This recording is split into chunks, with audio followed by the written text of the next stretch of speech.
बहुत से सवाल हैं।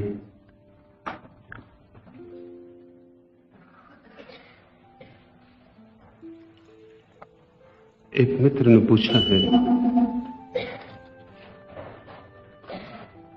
श्रद्धा अंधविश्वास न बने, इसके लिए क्या करें?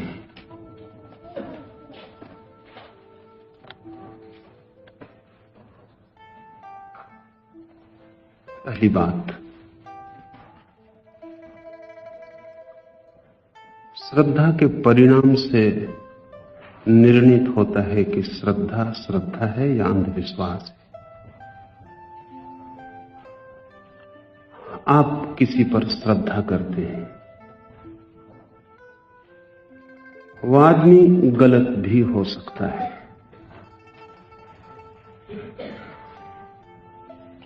वो श्रद्धा का पात्र ना भी हो, यह भी हो सकता है। अगर ऐसे आदमी पर आप श्रद्धा करते हैं तो लोग कहेंगे ये अंधश्रद्धा है, आप अंधे हैं, आपको दिखाई नहीं पड़ता कि वो आदमी गलत है। अगर आप ऐसे किसी सिद्धांत पर श्रद्धा करते हैं जिसके लिए वैज्ञानिक कोई प्रमाण नहीं है, तो लोग कहेंगे ये अंधश्रद्धा है। मेरी परिभाषा अलग है। कोई सिद्धांत वैज्ञानिक है या नहीं, ये बहुत महत्वपूर्ण नहीं है। अगर उस सिद्धांत पर श्रद्धा के कारण आपका जीवन वैज्ञानिक होता जाता हो, अगर उस श्रद्धा के कारण आप रूपांतरित होते हो, अगर वो श्रद्धा आपको शुभ और सत्य की दिशा में गतिमान करती हो, तो श्रद्धा है। और वो सिद्धांत कितना ही वैज्ञानिक हो, लेकिन उस पर भरोसा रखने से आपका जीवन और सड़ता हो, नीचे गिरता हो, तो अंधश्रद्धा है। जिस व्यक्ति पे आप श्रद्धा करते हैं वो ठीक हो या गलत हो, ये असंगत है, निष्प्रयोजन है, इररिलेवेंट है। वो गलत ही हो और उस पर श्रद्धा आपको ठीक बनाती हो, उस पर श्रद्धा आपके जीवन को आनंद से, संगीत से, सौंदर्य से भरती हो, तो मैं इसे श्रद्धा कहूंगा। और वह आदमी बिल्कुल ठीक हो और आपकी श्रद्धा उस पर आपको नीचे गिराती हो, दुख में, पीड़ा में, नरक में, या आपकी गति को अवरुद्ध करती हो, उस श्रद्धा के कारण आप बढ़ते ना हो, रुक जाते हो, तो मैं कहूंगा अंधश्रद्धा है। इसका अर्थ यह हुआ कि श्रद्धा कैसी है, ये श्रद्धा करने वाले पर निर्भर है।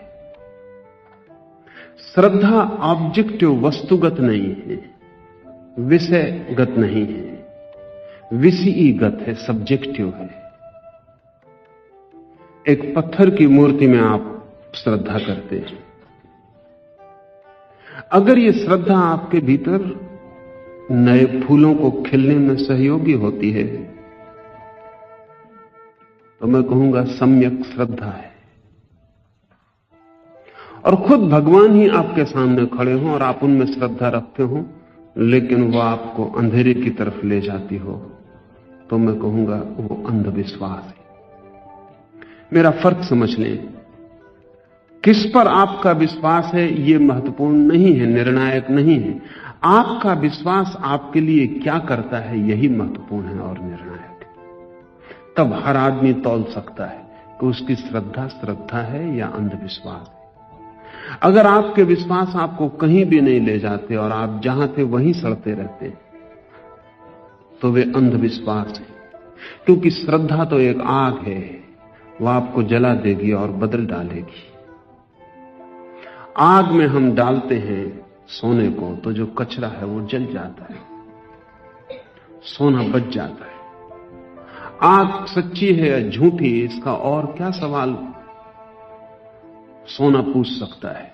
सोना यही देख ले कि उसके भीतर जो कचरा था वो जल गया, वो निखर के स्वर्ण होकर बाहर आ गया, तो आग सच्ची थी।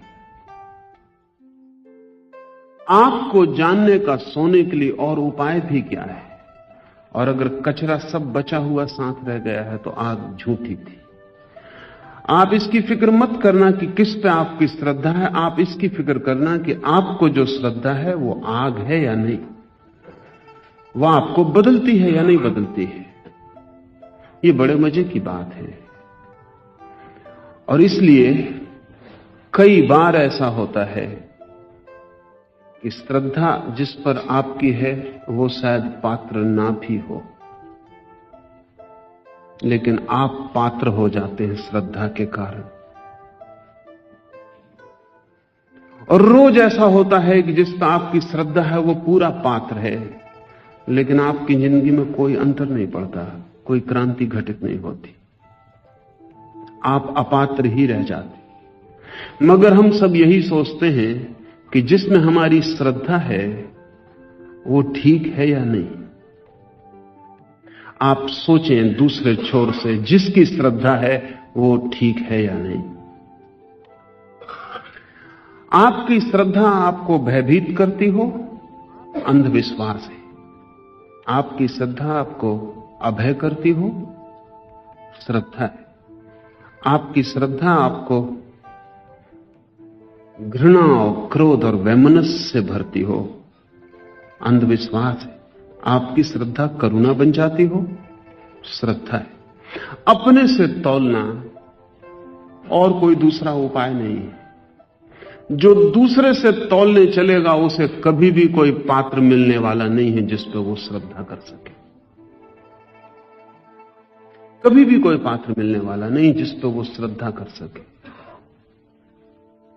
और जो अपने से सोचना शुरू करेगा उसे चारों तरफ पात्र ही पात्र मिल जाएंगे जिन पर श्रद्धा की जा सके।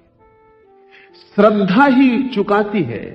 किस पर की है यह महत्वपूर्ण नहीं है, की है, इसलिए क्रांति घटित होती है।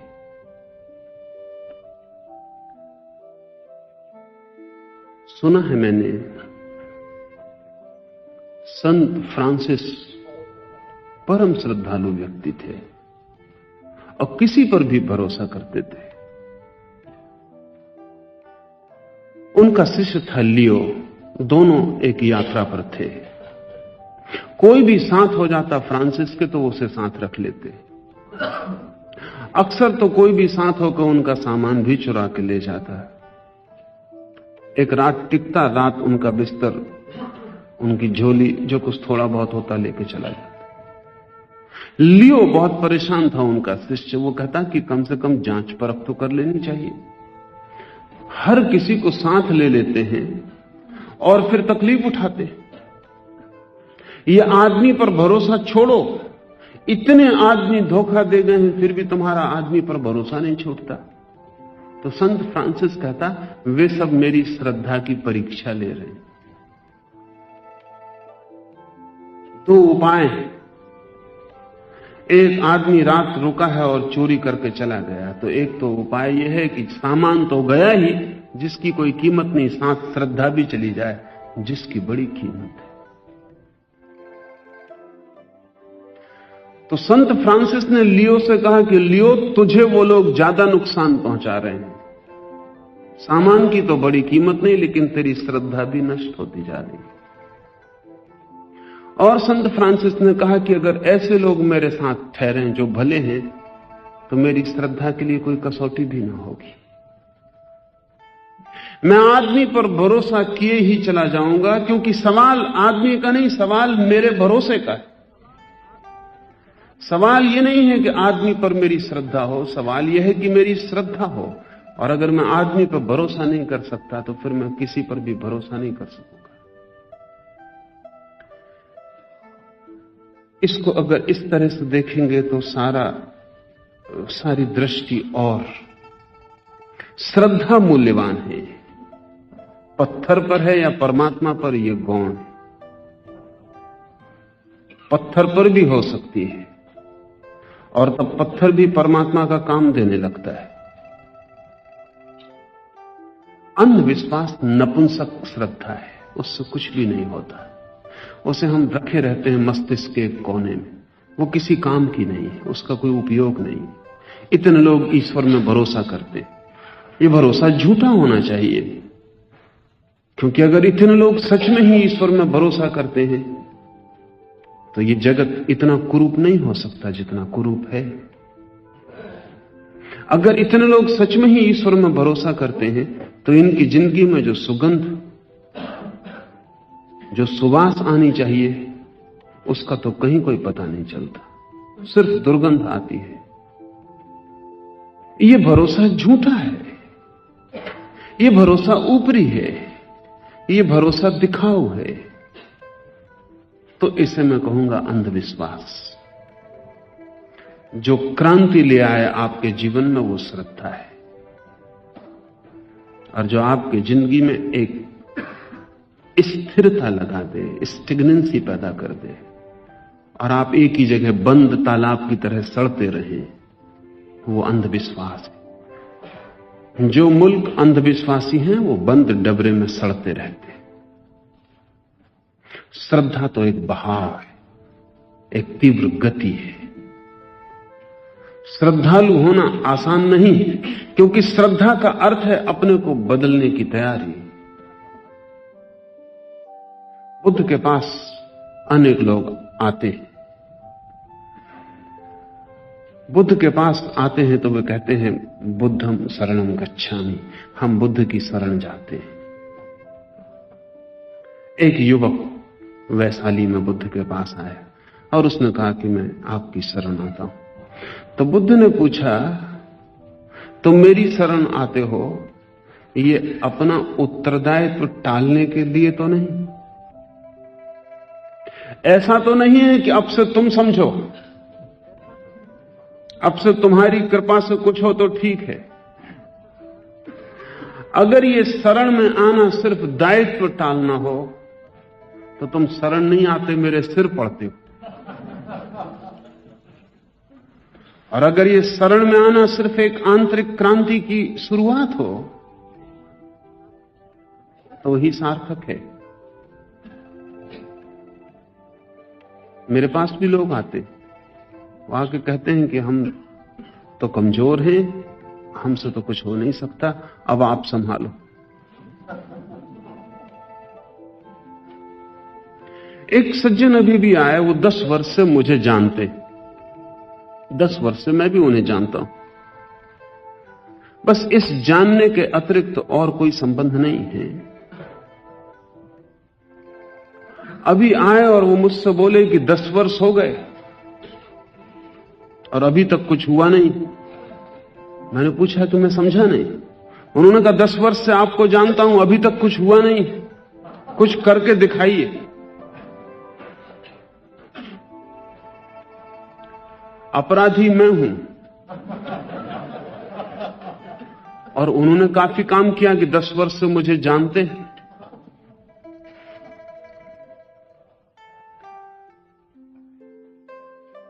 वो भी कह सकते हैं कि उनकी मुझ पर श्रद्धा है, वो श्रद्धा नहीं, वो अंधविश्वास है। और वो अंधविश्वास आत्मघाती है, क्योंकि उसमें मेरा कोई नुकसान नहीं हो रहा है।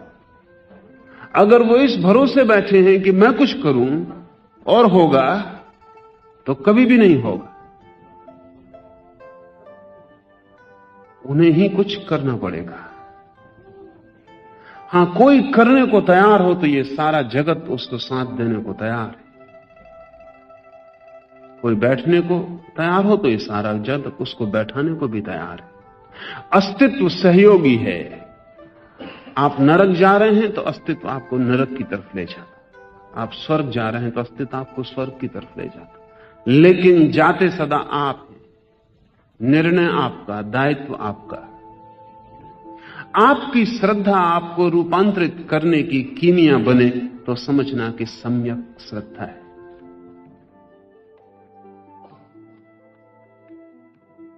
एक मित्र ने पूछा है कि, और एक ने नहीं, बहुत मित्रों ने, कोई 20 मित्रों ने वही सवाल पूछा है कि आपने कहा कि प्रत्येक कर्म का फल तत्काल मिल जाता है।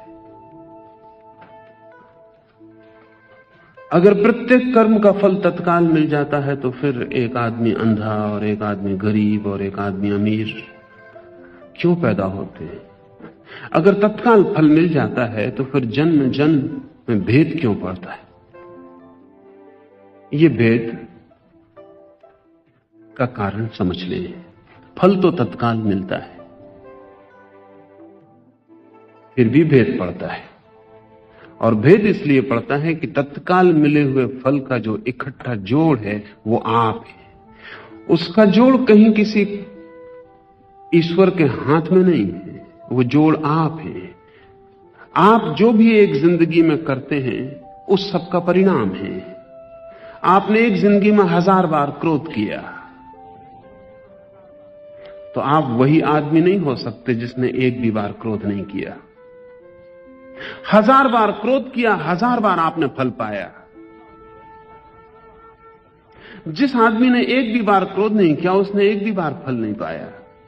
आप पे 1000 चोटें हैं क्रोध करने की और फल पाने की। आपका व्यक्तित्व 1000 घावों से भर गया। माना कि वे घाव सूख गए लेकिन उनके निशान रह जाएंगे।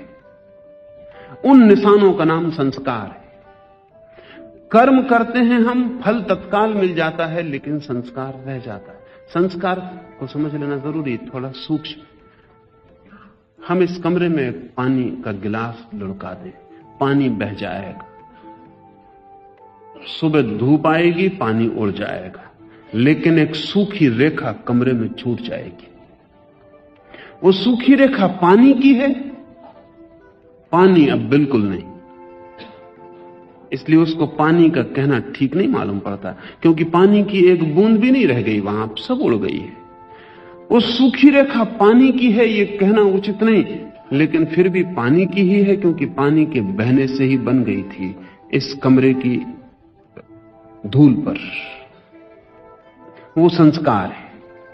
सूख गया सब, पानी बिल्कुल नहीं बचा, फिर भी रेखा रह गई। अब आप दोबारा पानी डालें तो बहुत संभावना यह है कि सूखी रेखा को पकड़ के वो पानी बहे। संस्कार का मतलब होता है टेंडेंसी। अब उस सूखी रेखा की ये वृत्ति होगी कि पानी मिले तो उससे बह जाए, क्योंकि लीस्ट रेसिस्टेंस के कारण अगर और कहीं से पानी को बहना पड़े तो फिर से रास्ता बनाना पड़ेगा, धूल काटनी पड़ेगी। उतनी झंझट पानी भी नहीं लेना चाहता।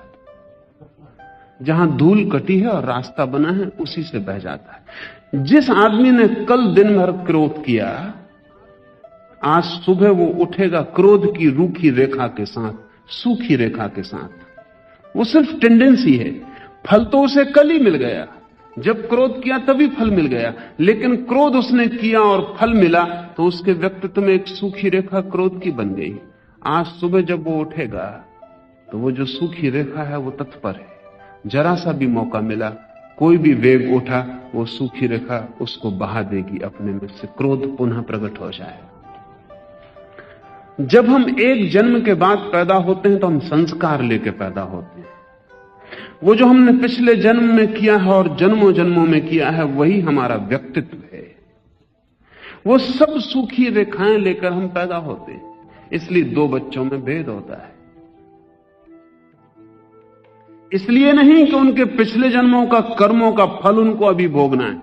फल तो वे भोग चुके, लेकिन फल भोगने के बाद भी जो वृत्तियां शेष रह गई, जो वृत्तियों का प्रभाव शेष रह गया, जो जो उन्होंने किया उसकी जो जो पंक्तिबद्ध उनके ऊपर रेखाएं रह गई, वो जो आदतें रह गई, उनको लेकर बच्चा जन्म रहा है। इसलिए 2 बच्चे अलग अलग हैं। जिन मित्रों ने भी सवाल पूछा है उनके सवाल में यही ध्वनि है कि अगर ऐसा है तब तो फिर कर्म फल का सिद्धांत समाप्त हो गया, क्योंकि तत्काल हमें फल मिल जाता है तो मरते वक्त सब लेखा जोखा पूरा हो जाता है। तब तो सब व्यक्ति समान पैदा होने चाहिए, क्योंकि लेखा जोखा पूरा हो गया। लेखा जोखा जरूर पूरा हो गया, लेकिन हर आदमी ने लेखा जोखा अलग अलग ढंग से पूरा किया है।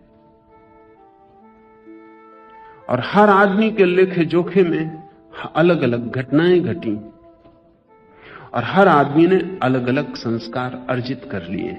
उन संस्कारों को लेकर वो पैदा होता है। एक मित्र ने पूछा है, कोई आदमी अंधा पैदा हो जाता है, कोई आदमी गरीब पैदा हो जाता है, क्या कारण है कि कोई सोने की चम्मचें लेकर पैदा होता? थोड़ा जटिल है, और जटिल हो गया इस सदी के कारण। इतना जटिल नहीं था, इतना जटिल नहीं था, क्योंकि गरीबी अमीरी बहुत सीधी सीधी बातें थी और साफ था कि गरीब गरीब है अपने कर्मों के कारण, अमीर अमीर है अपने कर्मों के कारण। इसमें सच्चाई है, इसमें सच्चाई है, क्योंकि हम गरीब होने का संस्कार भी अर्जित करते हैं। लेकिन गरीब होने का संस्कार बड़ी बात है, सिर्फ धन से उसका संबंध नहीं, और बहुत सी चीजों से संबंध है। जटिलता इसलिए है कि अब तक जब भी हम गरीब आदमी के बाबत सोचते थे तो अतीत में गरीब आदमी का मतलब था जिसके पास धन नहीं, एक ही मतलब था। लेकिन अब जमीन पर विज्ञान ने बहुत धन पैदा कर लिया। 150 वर्षों में निर्धन आदमी जमीन पर कोई भी नहीं होगा। तब गरीब के नए अर्थ शुरू हो जाएंगे। गरीब नहीं मिटेगा, सिर्फ उससे धन का जो जोड़ था वो मिट जाएगा। गरीब के नए अर्थ शुरू हो जाएंगे। कोई आदमी बुद्धि में गरीब होगा, कोई आदमी स्वास्थ्य में गरीब होगा, कोई आदमी सौंदर्य में गरीब होगा। ध्यान रखें, धन तो मनुष्य जाति का इतने दिनों का जो श्रम है उसके परिणाम में सबको उपलब्ध हो जाएगा। लेकिन तब सूक्ष्मतम दरिद्रताएं प्रकट होनी शुरू हो जाएंगी। जब स्थूल दरिद्रताएं मिटती हैं तो सूक्ष्म दरिद्रताएं शुरू हो जाती। जब सबके पास धन बराबर होता है तो धन की तो बात समाप्त हो गई। लेकिन तब बुद्धि, प्रतिभा, गुण, उनकी दीनता करने लगती। दरिद्रता बड़ा शब्द है, उसकी अभिव्यक्तियां बहुत हो सकती हैं। अब तक जो बड़ी से बड़ी अभिव्यक्ति थी वो धन की थी, भविष्य में जो बड़ी अभिव्यक्ति है वो गुण की होगी। लेकिन ये जारी रहेगा, क्योंकि हम अलग अलग कर्म से अलग अलग संस्कार अर्जित करते हैं।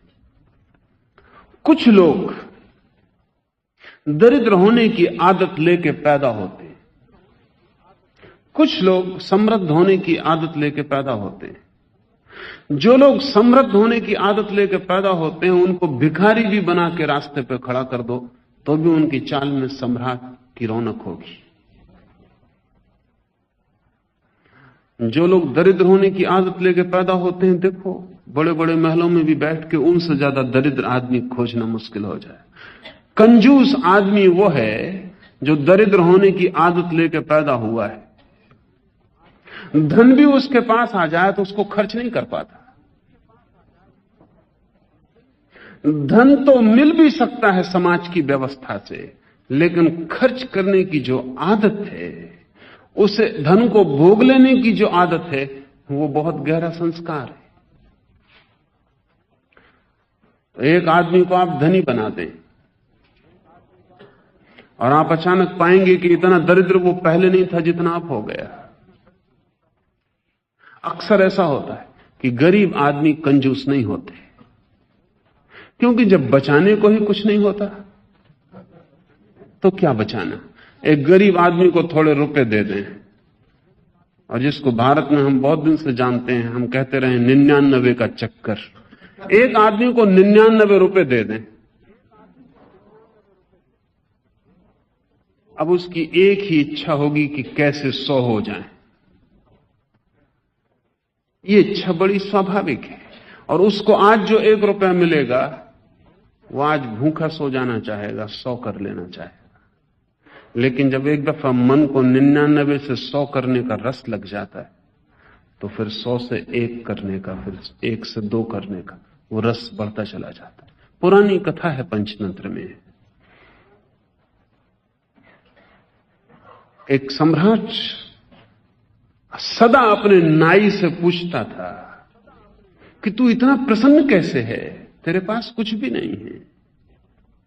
नाई कहता कि मुझे जो आप दे देते हैं उतना बहुत है। सांझ गुजर जाती है, दिन गुजर जाता है, दूसरे दिन फिर सुबह आपकी सेवा कर जाता हूं, मालिश कर जाता हूं, बाल बना जाता हूं, जो मिल जाता है वो दिन भर के लिए काफी है।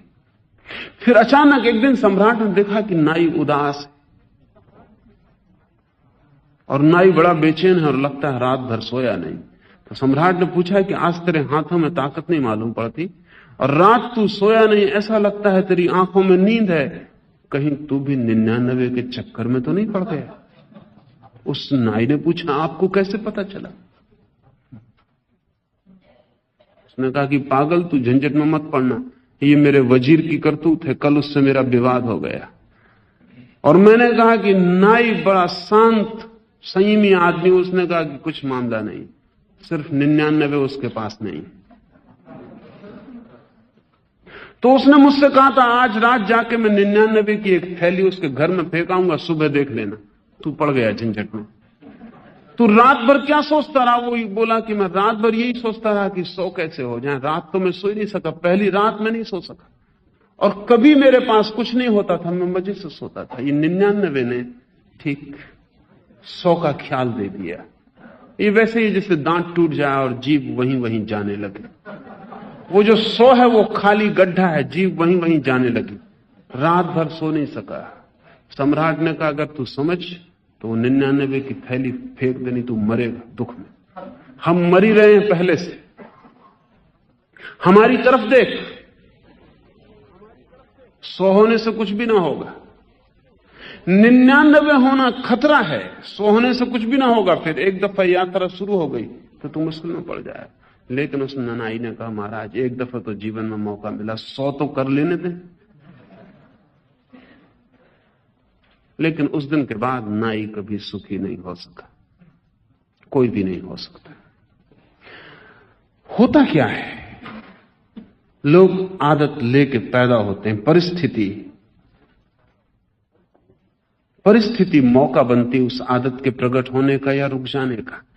धन अब तक परिस्थिति में कम था, इसलिए कुछ लोग गरीब थे, कुछ लोग अमीर थे धन के लिहाज से, और इस वजह से दूसरी गरीबियां दिखाई ही नहीं पड़ती थी। अब दुनिया मुसीबत में पड़ेगी क्योंकि धन की गरीबी परिस्थिति से मिटी जा रही है, मिट जाएगी, और तब आपको पहली दफा पता चलेगा कि और भी गरीबियां हैं जो धन से बहुत गहरी हैं।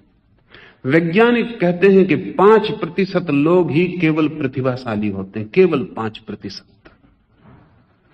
और ये प्रयोग हजारों तरह से किया गया और ये प्रतिशत 5 से ज्यादा कभी नहीं होता। इसे थोड़ा आप समझें, ये केवल मनुष्यों तक सीमित नहीं है, जानवरों में भी 5% जानवर कुशल होते हैं, शेष 95% से। जो कबूतर चिट्ठी पत्री पहुंचा देते हैं वो 5% कबूतर हैं, 95% नहीं पहुंचा सकते। और अनेक अनेक प्रयोग से ये बड़ी हैरानी की बात हुई कि 5% मालूम होता है कोई वैज्ञानिक नियम है प्रकृति में। जैसे कि 100 डिग्री पे पानी गर्म होता है, ऐसे 5% प्रतिभा होती है। पिछले वर्षों में चीन में उन्होंने माइंड वॉश के लिए, ब्रेन वॉश के लिए बहुत से प्रयोग किए, लोगों के मस्तिष्क बदल देने के लिए। कोरियाई युद्ध के बाद चीन के हाथ में जो अमेरिकन सैनिक पड़ गए थे, उन्होंने लौट के जो खबरें दी उसमें एक खबर यह भी है। उन्होंने ये खबरें दी कि चीनियों ने सबसे पहले तो इसकी फिक्र की कि हम में प्रतिभाशाली कौन कौन है, और तब उन्होंने 5% लोगों को अलग कर लिया। अगर 100 कैदी पकड़े तो उन्होंने पहले 5 प्रतिभाशाली लोगों को अलग कर लिया। और चीनियों का कहना है कि 5 प्रतिभाशाली लोगों को अलग कर लो, 95 को बदलने में कोई दिक्कत ही नहीं होती। 5 को अलग कर लो, फिर 95 कभी गड़बड़ नहीं करते, कोई उपद्रव, कोई बगावत, भागना, कुछ नहीं। 5 को अलग कर लो, 95 के ऊपर पहरेदार रखने की भी कोई जरूरत नहीं। वो 5 हैं असली उपद्रवी। अगर वो 5 वहां रहे तो झंझटें जारी रहेंगी, भागने की चेष्टा होगी, बगावत होगी, कुछ उपद्रव होगा। और अगर वो 5 मौजूद रहे तो वो 5 जो हैं लीडर्स हैं, वो नेतृत्व है उनके पास। उनकी मौजूदगी में आप बाकी को भी नहीं बदल सकते, बाकी सदा उनके पीछे चलेंगे। उनके 5% को अलग कर लो, वो 95% बिल्कुल ही खाली हो जाते। उनकी जगह किसी को भी रख दो, वो उनका नेतृत्व स्वीकार कर लेंगे। ये केवल आदमियों में होता तो हम सोचते शायद आदमी की समाज व्यवस्था का परिणाम। वैज्ञानिकों ने चूहों पर प्रयोग किए हैं, खरगोशों पर प्रयोग किए हैं, भेड़ों पर प्रयोग किए हैं, वो 5%। आपने सुना ना, भेड़ें कतार बांध के चलती हैं, लेकिन किसी के तो पीछे चलती हैं। 5% भेड़ें आगे भी चलती, सभी भेड़ें पीछे नहीं चलती। 5% भेड़ें आगे भी चलती। वो 5% भेड़ों को अलग कर लो, बाकी झुंड एकदम क्योटिक हो जाता है, उसकी कुछ समझ में नहीं आता अब क्या होगा। जो लोग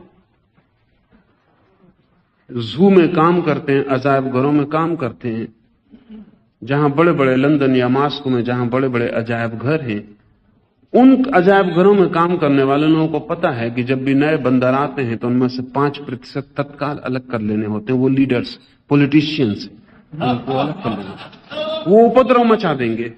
उनको अलग कर लेने के बाद बाकी सब डोसाइल, बिल्कुल अनुशासन मान लेते। इससे भी बड़ी मजे की बात जो है वो ये पता चली है कि जेल खानों में जो अपराधी हैं, राजधानियों में जो राजनीतिज्ञ हैं, मंदिरों में, चर्चों में, गिरजाघरों में जो पुरोहित हैं, यूनिवर्सिटीज में, विश्वविद्यालयों में, कॉलेजों में जो पंडित हैं, ये 5% है सब मिला के। ये जरा जटिल बात है, क्योंकि एक लंदन के जू में प्रयोग किया जा रहा था कि अगर बंदरों को ठीक से भोजन, ठीक से सुविधा, उनको कोई अड़चन न दी जाए, जगह दी जाए, तो वो जो 5% प्रतिभाशाली लोग हैं, वो बाकी शेष बंदरों को अनुशासित रखने में सहयोगी होते, उनको गड़बड़ नहीं करने देते। वो 5% नेतृत्व ग्रहण कर लेते।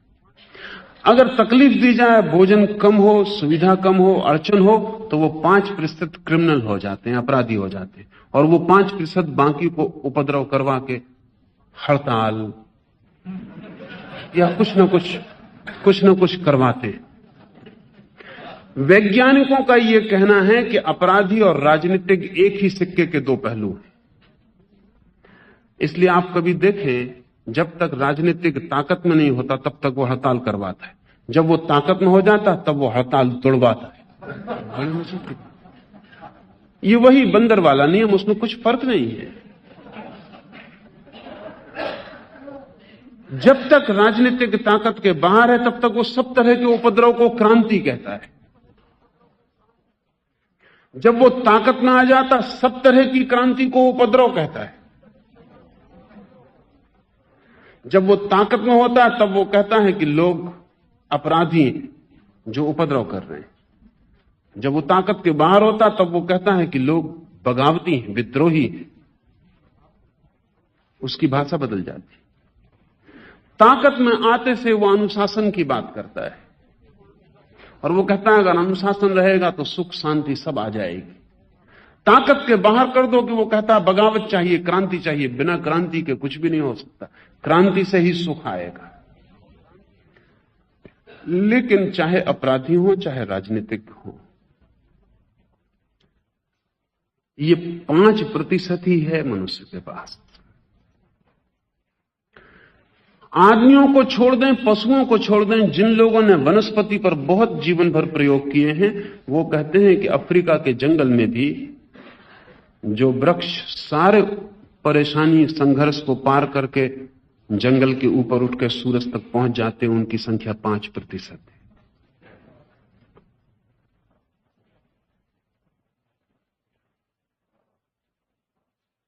अगर एक पानी का सरोवर हो और उसमें मछलियां हो और आप जहर डाल दें,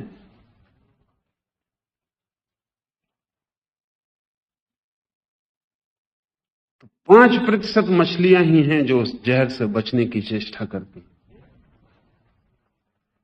बाकी तो राजी हो जाए।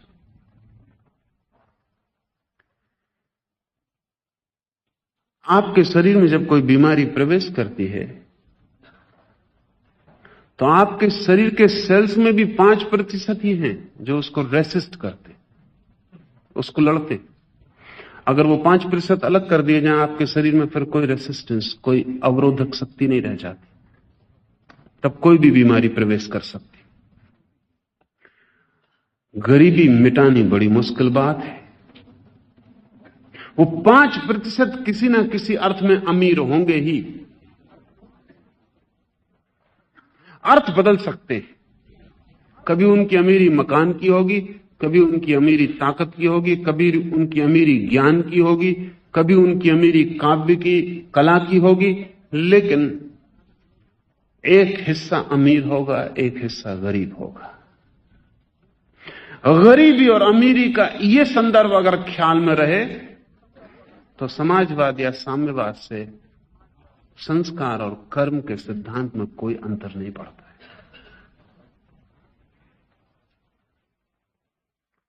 हम बदल सकते हैं, परिस्थिति बदल सकते हैं, लेकिन व्यक्ति के भीतर की जो क्षमताएं उन्हें बदलना आसान नहीं। उन्हें व्यक्ति ही जब बदलना चाहे तब बदल सकता है।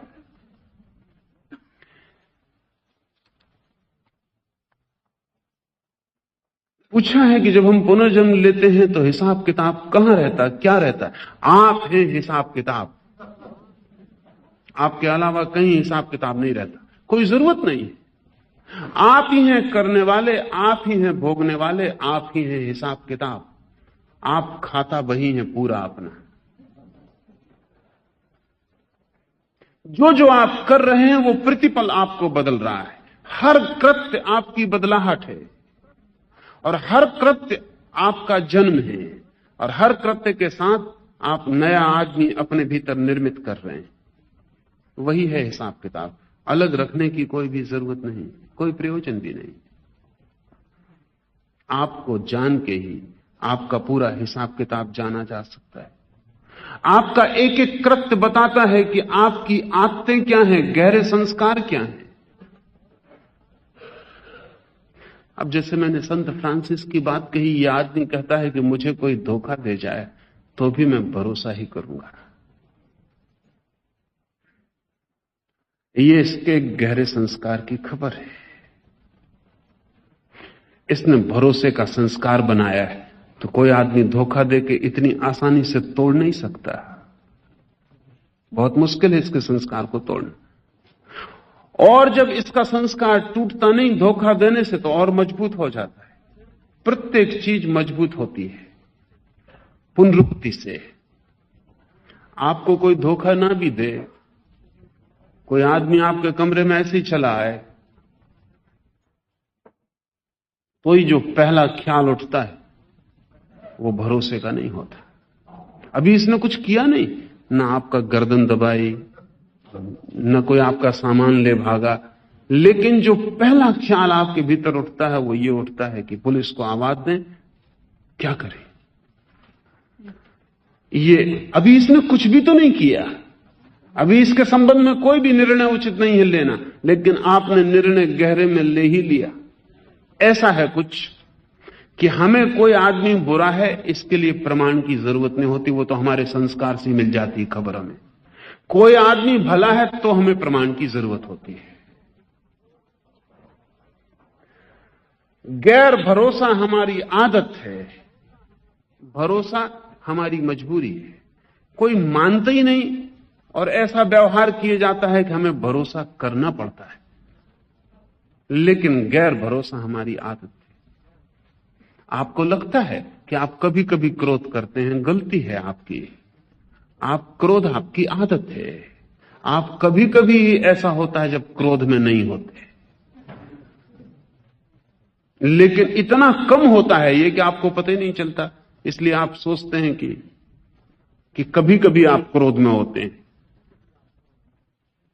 बस आपका क्रोध ऐसा है कि कभी कभी 100 डिग्री पे उबलता हुआ होता है, कभी ल्यूकवार्म, कुनकुना क्रोध आपको पता ही नहीं चलता, क्योंकि वो आपकी आदत है, वो आप जिंदगी से वैसे ही हैं।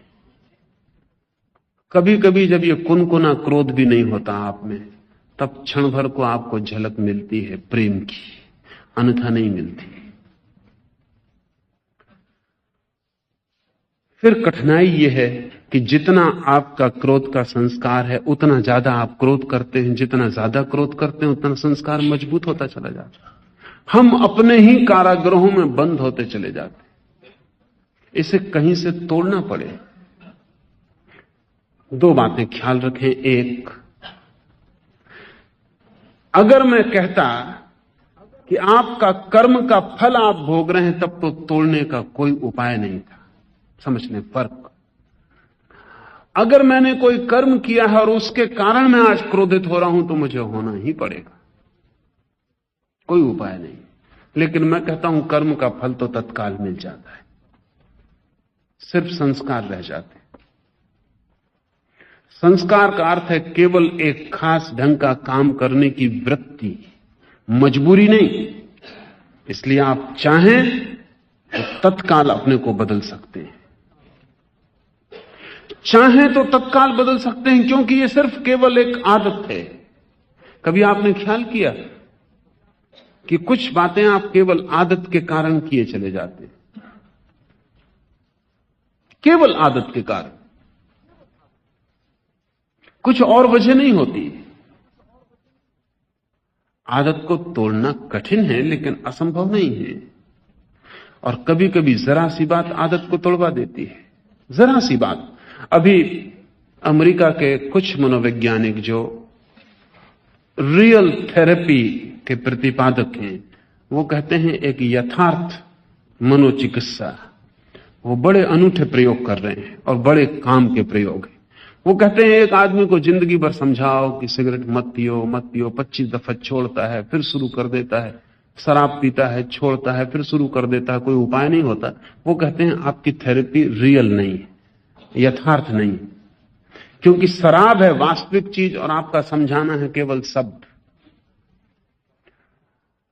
शराब है एक यथार्थ और शब्द है सिर्फ सिद्धांत, ये नहीं तोड़ पाएंगे। तो वो कहते हैं कुछ और किया जाना जरूरी है। वो क्या करते हैं, अब उन्होंने एक इंजेक्शन इजाद किया है। शराबी को वो इंजेक्शन रात में दे दिया जाता है, उसे पता भी नहीं चलता है, या उन्होंने गोलियां भी इजाद की हैं, वो उसको खिला दी जाती है। उन गोलियों के बाद जब भी वो शराब पीता है तो नासिया पैदा होता है, बड़ी बेचैनी पैदा होती है, वॉमिट होती है और सारा शरीर झरझर कपने लगता है और रोआ रोआ इतनी पीड़ा से भर जाता है कि नर्क उपस्थित हो गया। वो जो इंजेक्शन है उसके और शराब के मिलने से परिणाम होता है, वो आदमी दोबारा हाथ में शराब नहीं ले सकता। जैसे वो शराब हाथ में लेता सब उसे याद आ जाता है जो हुआ, और हजारों साल समझाने से जो नहीं होता वो एक इंजेक्शन से क्यों हो जाता। क्या हो गया, वो आदत थी सिर्फ एक, लेकिन अब आदत के विपरीत एक बड़ा दुख खड़ा हो गया। वो आदत इतनी बड़ी नहीं थी कि इस दुख के बावजूद भी, आमतौर से हम सोचते हैं कि लोग शराब दुख के बावजूद भी पीते हैं, हम गलत सोचते हैं। लोग कहते हैं एक आदमी शराब पी रहा है, उसकी पत्नी दुख में पड़ी, उसके बच्चे दुख में पड़े, फिर भी शराब पिए चला जा रहा है, इतना दुख हो रहा है फिर भी। आप गलती में हैं। हो सकता है ये दुख देना भी शराब पीने की एक हिस्सा हो, शायद वो और किसी तरह से दुख देने में समर्थ ना हो या उतना आक्रामक ना हो। इस बारीक तरकीब से वो दुख भी दे लेता है, अपना दुख भी बुला लेता है, दूसरों को दुख भी दे लेता है, दोनों काम कर लेता है। नहीं, इससे कोई अंतर नहीं पड़ेगा। बल्कि ये भी हो सकता है कि पत्नी दुखी दिखाई ना पड़े और बच्चे बड़े प्रसन्न दिखाई पड़े और सब कहें कि पिताजी आप मजे से पिए चले जाओ, आप 24 घंटे पियो, तो शायद वो चौंक के खड़ा भी हो जाए कि मानदा क्या, कोई दुखी नहीं हो रहा और मैं शराब पिए चला जा रहा हूं। शायद शराब का रस ही चला जाए। जिंदगी बड़ी जटिल है। लेकिन ये रियल थेरेपी के लोग कहते हैं कि अगर किसी भी आदत को तोड़ना है तो उस आदत को इतने बड़े दुख के साथ जोड़ देना जरूरी है कि वो जो पुरानी सिर्फ वृत्ति की वजह से आदमी बह जाता था, वो दुख बीच में खड़ा हो जाए और उसको चुन के जाना पड़े कि अगर मैं जाता हूं आदत में तो ये दुख झेलना पड़ेगा। बड़ी हैरानी की बात है, आदतें आसानी से बदल जाती हैं। पावलव, साल्टर, पश्चिम के, खासकर रूस के वैज्ञानिक तो कहते हैं कि सिर्फ रिकंडीशनिंग की जरूरत है। वो कहते हैं सिर्फ पुनर्संस्करण की जरूरत है। सिर्फ संस्कार बंधे हुए हैं, उनको नया संस्कार से जोड़ देने की जरूरत है, यात्रा बदल जाती। मैं मानता हूं उनकी बात में थोड़ी सच्चाई है। कोई आदमी कर्मों का फल नहीं भोग रहा है, कर्मों के फलों के संस्कार से बंधा जी रहा है।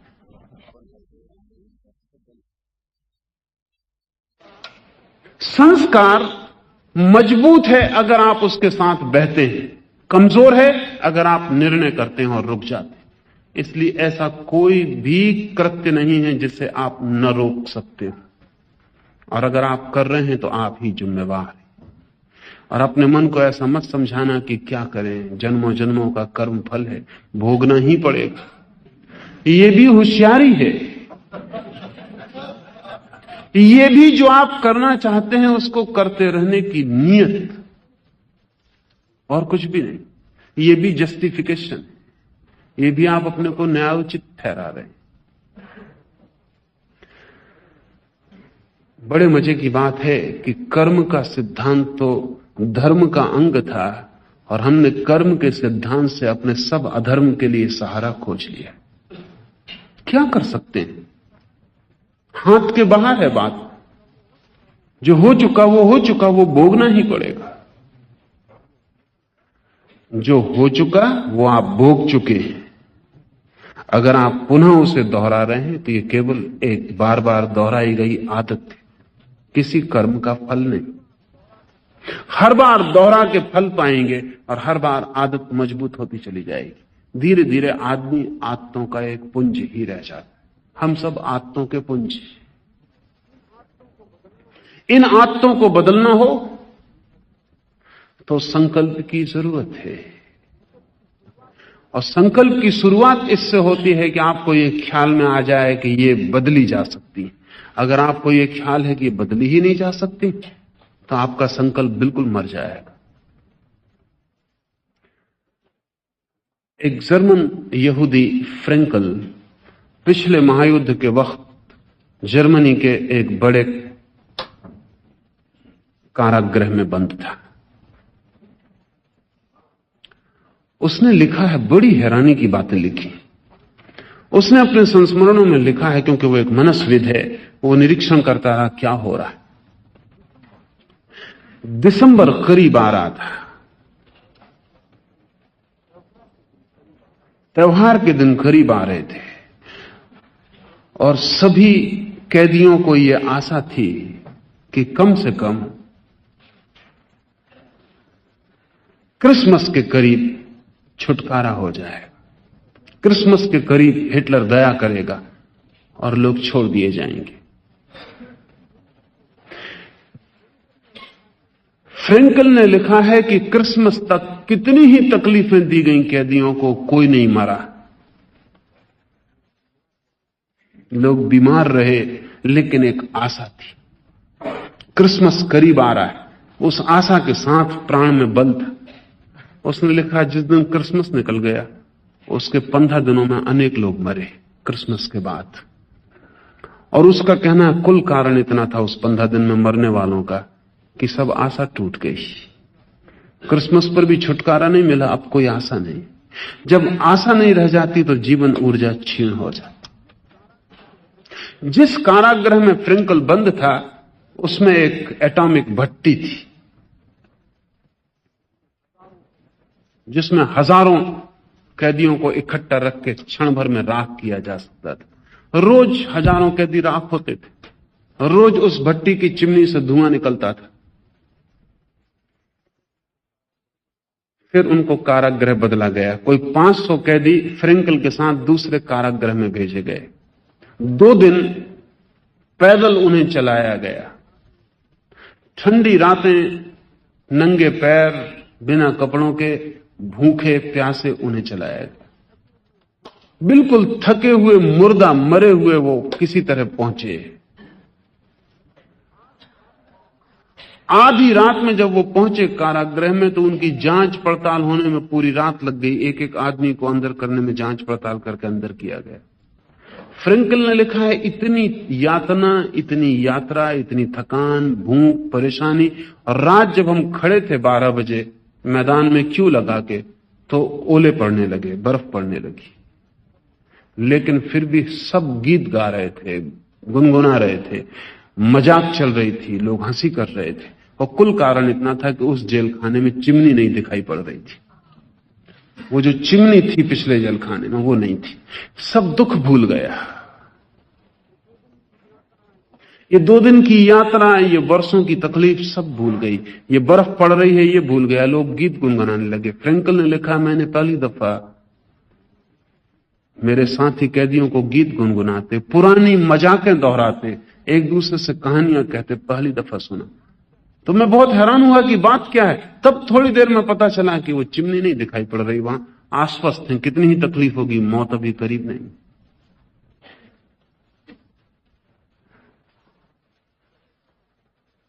अगर ऐसा हो कि रात के अंधेरे में चिमनी ना दिखाई पड़ रही हो और सुबह रोशनी हो और चिमनी दिखाई पड़ जाए, तो अनेक तो वहीं गिर पड़ेंगे। 2 दिन की थकान एकदम पैर जवाब दे देंगे। आदमी अपने भरोसों से जीता है, अपनी आशाओं से जीता है, अपने अभिप्रायों से जीता है। अगर आपको ख्याल है कि आप अपने को बदल सकते हैं, ये ख्याल ही बदलाहट की पहली बुनियाद बन जाती। आपको ख्याल है कि बदलाहट हो नहीं सकती, हाथ पर ढीले पड़ जाते, आप जमीन पर गिर जाते। जिंदगी की ऊर्जा आपके ख्यालों से उठती और गिरती है। मैं आपसे कहता हूं, संस्कार हैं आपके पास, लेकिन संस्कार पानी की सूखी रेखाओं की तरह। अगर पानी को कुछ ना किया गया तो वो उनसे बह जाएगा, लेकिन अगर जरा सी चेष्टा की गई तो पानी नई रेखा बना लेगा।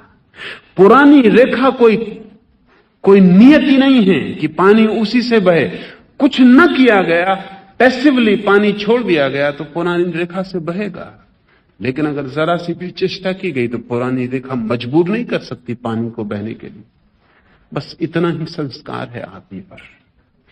अतीत से हम बंधे, लेकिन भविष्य के प्रति हम मुक्त हैं। इसे थोड़ा ठीक से समझ लें। अतीत से हम बंधे हैं, लेकिन बंधे हैं अपने ही भाव के कारण। भविष्य के प्रति हम मुक्त हैं, और हम चाहें तो एक झटके में अतीत की सारी रस्सियों को तोड़ दें। वे रस्सियां वास्तविक नहीं है, जली हुई रस्सियां हैं, राख की रस्सियां, रस्सियों जैसी दिखाई पड़ती। एक रस्सी को जलाएं, जल जाए, राख हो जाए, फिर भी बिल्कुल रस्सी मालूम पड़ती है, रेसा रेसा। और छू के न देखें तो यह भी हो सकता है कि हाथ में बंधी हो तो सोचें कि कैसे भाग सकते। छू के जरा देखें, जली हुई है, टूट सकती, अभी गिर सकती है। संस्कार का अर्थ है जली हुई रस्सियां, लेकिन अगर आप उनको रस्सियां मान के चलते हैं तो आप उनको प्राण देते हैं। मनुष्य अपने कर्म का फल भोगता है और प्रतिपल नए कर्म करने को मुक्त हो जाता है। सिर्फ आदत के कारण पुराने को दोहराए, बात दूसरी, लेकिन पुराने को दोहराना अनिवार्य नहीं है। इसलिए कोई आदमी अगर ठीक संकल्प का आदमी हो तो एक क्षण में पूरी जिंदगी बदल ले सकता, एक क्षण में। इस तरफ एक जिंदगी और दूसरी तरफ दूसरी जिंदगी शुरू हो सकती है। इस बदलाहट को मैं संन्यास कहता हूं, इस संकल्प को मैं संन्यास कहता हूं। जब कोई आदमी तय करता है कि अब मैं पुराना नहीं रहूंगा, मैंने नए होने का तय कर लिया, एक क्षण में भी ये हो सकता है और जन्मों जन्मों में भी ना हो, हम पर निर्भर है।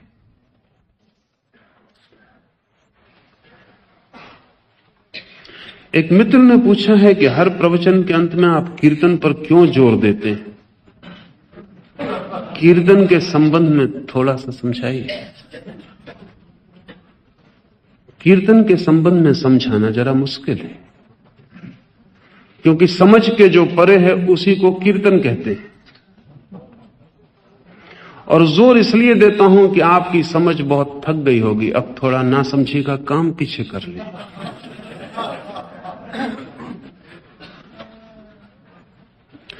जो मैं बोल रहा हूं वो तो आपकी बुद्धि पर आघात करता है। अगर आप इस तरह सुन रहे हो कि बुद्धि को हटा दें तो आपके हृदय तक जाता है, लेकिन ऐसा सुनना कठिन है। बुद्धि बीच में खड़ी रहती, द्वार पर खड़ी रहती, भीतर जाने देने के पहले वो जांच परीक्षा करती कि अपने मत की बात है, अपने शास्त्र की बात है, अपने वेद में कही है कि नहीं कही है, तो भीतर जाने देती। वैज्ञानिक कहते हैं कि आपकी इंद्रियां और आपकी बुद्धि, जैसा हम आमतौर से सोचते हैं, बाहर की संवेदनाओं को भीतर ले जाने के उपाय हैं, ये थोड़ी ही दूर तक सच है।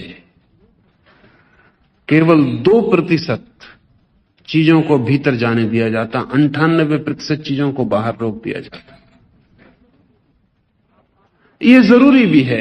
आप रास्ते से गुजर रहे हैं, अगर 100% जो घट रहा है रास्ते पर वो आपके भीतर चला जाए तो आप घर ना पहुंच सकेंगे। आप घर पहुंच जाते हैं इसलिए कि आपका मस्तिष्क पूरे समय चुनाव कर रहा है, किसको भीतर जाने देना, किसको बाहर रोक देना। अगर सभी चीजें जो घट रही हैं आपके मस्तिष्क में घुस जाएं तो आप घर न पहुंच पाएंगे, या किसी दूसरे के घर पहुंच जाएंगे, या अपने भी घर पहुंच गए तो आप पहचान न पाएंगे कि यह आपका घर है। आप पागल हो जाएंगे। इस वजह से बुद्धि पूरे वक्त सुरक्षा करती है कि बिल्कुल जांच पड़ताल करके भीतर किसी चीज को प्रवेश करने दो। आप सभी चीजें नहीं सुनते, सभी आवाजें नहीं सुनते आप, और आपके भीतर क्षमता है इस बात की कि आप जो सुनना चाहें सुने, जो न सुनना चाहें न सुने। कान पर आवाज पड़ जाए तो भी आपकी बुद्धि चूक सकती, उसको लगे नहीं सुनना तो कान सुन लेगा, बुद्धि अपना संबंध भीतर तोड़ लेगी। अभी एक वैज्ञानिक साल्टर प्रयोग कर रहा था, एक छोटी सी बिल्ली पर प्रयोग कर रहा है। तो बिल्ली के कान के पास जोर से आवाज की जाती, आवाज होती से बिल्ली चौंक जाती। आवाज इतनी तेज है, उसके चौंकने का, उसके कान में आवाज गई, उसका ग्राफ यंत्र पे बन जाता है कि बहुत जोर का आघात हुआ और बिजली का पूरा मस्तिष्क तंत्र झंझना गया। तब अचानक दूसरे कोने से एक चूहे को प्रवेश किया जाता। बिल्ली चूहे को देखती है और उसकी सारी आत्मा उसकी आंखों से चूहे की तरफ लग जाती। फिर आवाज की जाती है, बिल्ली को सुनाई नहीं पड़ती। वो ग्राफ भी नहीं बनता जो पहले बना था। आवाज अब भी हो रही, कान पर चोट पड़ रही, लेकिन वो जो ग्राफ बनता था कि उसका मस्तिष्क का तंत्र झंझना गया, वो बिल्कुल नहीं बनता। क्या हो गया? बिल्ली ने अपनी बुद्धि का और कान का संबंध तोड़ लिया। अब बुद्धि चूहे की तरफ दौड़ रही। हम पूरे वक्त सक्षम हैं भीतर अपने संबंध तोड़ने और जोड़ने में। चूंकि ये एक बचाव की अनिवार्य शर्त है आदमी की, इसलिए बुद्धि की आदत हो गई बहुत चुन चुन के भीतर जाने देने की। तो जब आप मुझे सुन रहे हैं तब भी बुद्धि उस आदत का उपयोग करती है। जो उस आदत को छोड़ के सुनता है उसको हमने कल शिष्य कहा। वो जो सीखने के लिए इतना तैयार है कि बुद्धि के सब डिफेंस मेजर, सुरक्षा के उपाय अलग कर देता है, द्वार खुला छोड़ देता है। यही श्रद्धा का अर्थ है। श्रद्धा का अर्थ है जिस तरफ श्रद्धा है उस तरफ हम अपनी सुरक्षा के सब उपाय छोड़ देते। तो आपके हृदय तक बात पहुंच जाएगी, तब तो आपके हृदय के तंतु भी झंझना जाएंगे। तब आपको कठिनाई नहीं होगी समझने में कि कीर्तन क्या है, आप खुद भी करना चाहेंगे। तब मैं जो बोल रहा हूं वो आपकी बुद्धि का भोजन नहीं बनेगा, आपके हृदय का रस हो जाए, और वो रस प्रकट होना चाहे, और वो रस मग्न होना चाहेगा, और वो रस डूबना चाहेगा। तो जो हृदय से सुन रहे हैं उनके तो पैर थिरकने लगेंगे, उनका तो सिर डोलने लगेगा, उनके तो हाथों में कोई नाचने लगेगा, चाहे वो संभाल के अपने कुर्सी पे बैठे रहें भला, पास पड़ोस के डर से लेकिन कोई उनके भीतर नाचने की तैयारी करने लगेगा। जो कहा है अगर वो हृदय को छू जाए तो आप जरूर ही नाचना चाहेंगे, क्योंकि हृदय नाचना ही जानता है। हृदय पर जब कोई आघात गहरा हो जाता है और हृदय में जब कोई बीज गहरे में उतर जाता है, तो हृदय एक ही तरह से अपने को प्रकट करना जानता है कि सारा रोआ रोआ नाच उठे। तो जिनको हृदय तक बात पहुंच जाती है वो नाचना चाहते हैं, और उन्हें बिना नाचे सड़क पर छोड़ देना खतरे से खाली नहीं है। एक 10 मिनट नाच के वो हल्के हो सकेंगे। वो जो भीतर घना हुआ वो प्रकट हो जाएगा, जो बादल आकाश में आया वो बरस लेगा, वे हल्के होकर जाएंगे। और एक संबंध भी जोड़कर जाएंगे कि बुद्धि और हृदय में विरोध नहीं है, विरोध हमारा खड़ा किया हुआ है। लेकिन जिनकी समझ में नहीं आया, जिनकी समझ द्वार पर पहरा बन के खड़ी हो गई और जिन्होंने हृदय तक नहीं पहुंचने दिया, उनको जरूर सवाल उठेगा कि कीर्तन की क्या जरूरत है। न केवल सवाल उठेगा बल्कि ऐसा भी लगेगा कि ये तो बड़ा विपरीत है जो मैं कहता हूं, उससे ये कीर्तन विपरीत मालूम पड़ता है। ये तो बड़ी नासमझो जैसी बात है ग्राम में कि लोग नाचें कूदें। ध्यान रखें, मेरे लिए सभी विपरीत, जैसा लाओ त्से ने कहा है, परिपूरक है। जब मैं 1 घंटे 1.5 घंटे तक आपसे बुद्धि की बात करता हूं तो आपका बैलेंस झुक जाता है एक तरफ। जरूरी है कि इससे विपरीत हम कुछ करके विदा हों, आप ज्यादा बैलेंस, ज्यादा संतुलित होकर जाएंगे। कुछ हृदय का हम कर लें। और भी कारण हैं। जो मैंने कहा है वो आपके गहरे उतर जाएगा अगर आप उसको सुन के नाच के लौटे। जो मैंने कहा है अगर आप सोचते ही लौटे आप उसको खराब कर देंगे। मैंने कुछ कहा है आपके ऊपर वो हावी है सिर पर, आप उसको सोचते लौटेंगे, आप करेंगे क्या? आप सोच के उसको विकृत कर देंगे। उचित है कि एक 10-15 मिनट के लिए खाली गैप मिल जाए, आपको मौका न मिले कुछ करने का, और वो जो आपके ऊपर है धीरे धीरे रस रस के भीतर चला जाए। एक 15 मिनट जरूरी है कि आपको मौका न मिले। आपको मौका मिला तो आप उसको अस्त व्यस्त कर देंगे। इसलिए अगर आप एक 15 मिनट नाच के भूल के बुद्धि को हृदय पूर्वक जी के लौट जाते हैं तो जो मैंने आपसे कहा है आप उसको विकृत न कर पाएंगे। वो आपके विकृत करने के पहले आपके हृदय तक कोई थोड़ी सी धाराएं उसकी पहुंच गई होंगी। वे ही धाराएं वस्तुतः काम की है। फिर जो भी मैं कह रहा हूं वो कितना ही बौद्धिक मालूम पड़े, वो बौद्धिक नहीं। कहना अभिव्यक्ति बौद्धिक है, और मैं उसे इस भांति समझाने की आपको कोशिश करता हूं कि आपके तर्क को भी समझ में आ जाए। लेकिन जो मैं कह रहा हूं वो तार्किक नहीं है।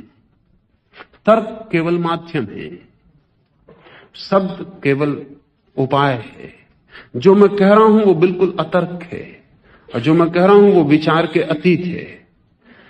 अगर मैं कहने पर ही आपको छोड़ दूं तो आप बहुत जल्दी तोतों की तरह पंडित बन जाएंगे, या पंडितों की तरह तोते बन जाएंगे। आपको सब बातें कंठस्थ हो जाएंगी और आप भी दूसरों को कह सकेंगे, बस इतना ही होगा। इसका कोई बहुत अर्थ नहीं होने वाला। मेरा आपको कोई तोते बनाने का जरा भी प्रयोजन नहीं। आपको पता ना होगा, अगर आप एक 10 मिनट नाच लिए, गीत गा लिए, आनंदित हो लिए, तो आप तोते नहीं बन पाएंगे। आप हल्के हो गए। आप पर जो भार पड़ा था, बुद्धि पर जो तनाव पड़ा था, वो हल्का हो गया। और अब जो सारभूत है वो आपके भीतर रह जाएगा।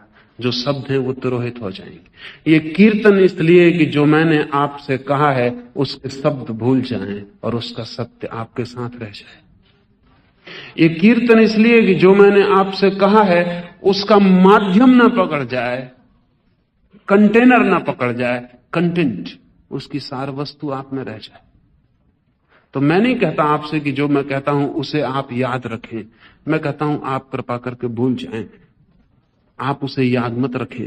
जो सार्थक है वो भीतर रह जाएगा, वो आपकी जिंदगी में जगह जगह से कभी कभी प्रकट होगा। जो गैर सार्थक है उसे याद रखना पड़ता है। इमर्सन ने कहीं शिक्षा की परिभाषा करते वक्त कहा है कि शिक्षा वो है जो स्कूल छोड़ने पर भूल जाती है, सब भूल जाती है, लेकिन फिर भी एक शिक्षित और अशिक्षित आदमी में एक फर्क रह जाता है। वो फर्क क्या है? वो फर्क क्या है? वो जो सार्थक था अगर डूब गया तो वही फर्क है, वही सुसंस्कार है, वही संस्कृति है। शिक्षा तो भूल जाती है। आज कितनी आपको ज्यामिति की थ्योरम याद है? अंग्रेज लेखक समरसेट मॉम ने लिखा है कि मैं लाख उपाय करूं, और उसकी बात मुझे समझ में पड़ी क्योंकि मैं भी उसी परेशानी में रहा हूं। लिखा कि लाख उपाय करूं, ए से लेके जेड तक पूरी वर्णमाला याद नहीं आती, मुझे भी नहीं आती। उसको फिर गिनना पड़ता है। डिक्शनरी देखो तो फिर से देखना पड़ता है कि एच किसके आगे और किसके पीछे। सोमरसेट मॉम ने लिखा है कि कितने उपाय करो वर्णमाला याद नहीं आती। वर्णमाला याद आने के लिए है भी नहीं, भूली जानी चाहिए, क्योंकि जिनको वर्णमाला ही याद आती है उनको फिर कुछ और याद नहीं आए। वर्णमाला याद रखने की चीज नहीं, भूल जाने की चीज है। उसका काम रह जाता है, उसका उपयोग रह जाता है, वही उपयोग। शास्त्रों के साथ कठिनाई है, सिद्धांतों के साथ कठिनाई है, शब्द याद रह जाते हैं, उपयोग बिल्कुल याद नहीं रहता। तो मैं जो कहता हूं वो आपके मस्तिष्क पर बोझ ना बन जाए, आप उस बोझ से हल्के होकर लौटे, भूल ही जाए, उतर ही जाए। तो जो सार है, जो बीज है, वो आपके भीतर पड़ा रह जाए, और किसी दिन अचानक आप पाएंगे कि उसमें अंकुर आ गए, उसमें फूल आ गए। वे फूल जो मैंने कहा है उसके सत्य की खबर देंगे, और जो मैंने कहा है अगर वही आपको याद है तो केवल शब्द आप में दोहरते रहेंगे और सत्य से आप वंचित हो जाएंगे। इसलिए भी कि मेरा मानना है कि बुद्धि से कोई कभी परमात्मा तक नहीं पहुंचता है, सोच सोचकर कोई कभी सत्य तक नहीं पहुंचता है। नाच के तो कभी कभी कुछ लोग पहुंच गए हैं, हिसाब करके कभी कोई नहीं पहुंचा। कुछ पागल तो कभी कभी पहुंच गए हैं, लेकिन होशियार लोग नहीं पहुंच पाते, उनकी होशियारी ही बाधा बन जाती। लेकिन एक अड़चन है, जो लोग पागलपन की बात करते हैं वो होशियारी की बात नहीं करते, इसलिए होशियार आदमी उनके पास फटकते ही नहीं। जो लोग होशियारी की बात करते हैं वो पागलपन से बिल्कुल दूर, साफ सुथरे रहते हैं, वो पागलपन को बिल्कुल अछूत मानते हैं, उनके पास पागल नहीं फटकते। लेकिन ध्यान रहे, समझ और पागलपन का एक गहरा तालमेल जब निर्मित होता है तो जीवन में श्रेष्ठतम क्रांति घटित होती है। बुद्धिमानी अगर हंस ना सके तो थोड़ी कम बुद्धिमानी है। बुद्धिमान अगर नाच ना सके तो थोड़ा कम बुद्धिमान है। अगर बुद्धि हल्की होकर उड़ ना सके तो पत्थर है। मेरी दृष्टि में जीवन इन विरोधों का एक संगम है। सोचें खूब, लेकिन सोचने पर रुक ना जाएं। कहीं एक क्षण सोचने को एक तरफ रख दें, वस्त्रों की तरह नग्न हो जाएं सोचने से, नाचें कूदें छोटे बच्चों की तरह हो जाएं। अगर आप छोटे बच्चे में और बुद्धिमान में दोनों के बीच कोई सेतु बना लेते हैं तो आपने वो गोल्डन ब्रिज, स्वर्ण सेतु बना लिया जिस पर से होकर ही सभी को जाना पड़ता है। अगर आप वो नहीं बना पाते हैं, आप अधूरे रह जाएंगे। अगर आप सिर्फ नाच ही कूद सकते हैं तो आप पागल हैं। अगर आप सिर्फ सोच ही सकते हैं तो आप दूसरे ढंग के पागल हैं। अगर आप ये दोनों एक साथ आप में संभव है तो इन दोनों का मिलन एक नए तत्व को जन्म दे जाता है, जिसको प्रज्ञा कहते हैं, जिसको विजडम कहते हैं।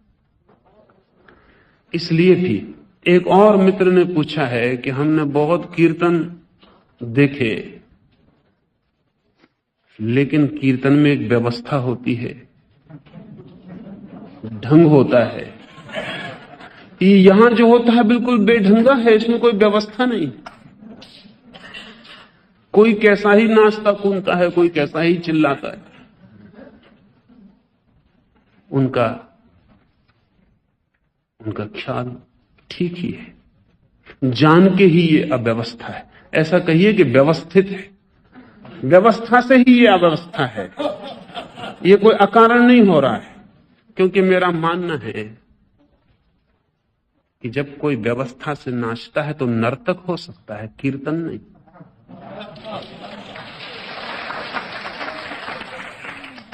व्यवस्था एक बात है, जब कोई व्यवस्था से गाता है तो गायक हो सकता है, वो दूसरी बात है। लेकिन जब कोई भाव से, हृदय की उमंग से, सहजता से नाचता और गाता है, तब कीर्तन का जन्म होता है। कीर्तन की कोई व्यवस्था नहीं हो सकती। नृत्य एक बात है और कीर्तन में नाचना बिल्कुल और बात है। स्पॉन्टेनियस, सहज स्फूर्त होना चाहिए। जो अंतर में उदित हो रहा हो वही होना चाहिए। फिर हाथ पैर जैसे भी मुद्राओं में होना चाहे, उन्हें होने की स्वतंत्रता होनी चाहिए। आपको शायद पता नहीं कि जब हम शरीर को पूरी मुक्ति दे देते हैं और भाव के साथ शरीर को भी पूरा छोड़ देते हैं, अगर ये छोड़ना पूरा हो जाए तो आपको समाधि की पहली झलक इससे ही मिलेगी। क्योंकि जब शरीर पर कोई बंधन नहीं होता, क्योंकि नियम तो बंधन है, व्यवस्था एक बंधन है, और जब आप व्यवस्था रखते हैं तो चेतन रहना पड़ता है, पूरे वक्त होश रखना पड़ता है कि कुछ गलती तो नहीं हो रही, कोई ताल में, पद में कहीं कोई भूल तो नहीं हो रही। तो फिर बुद्धि काम जारी रखती है। व्यवस्था का अर्थ है बुद्धि मौजूद है, हृदय को मौका नहीं मिला, ये हृदय पूर्वक है।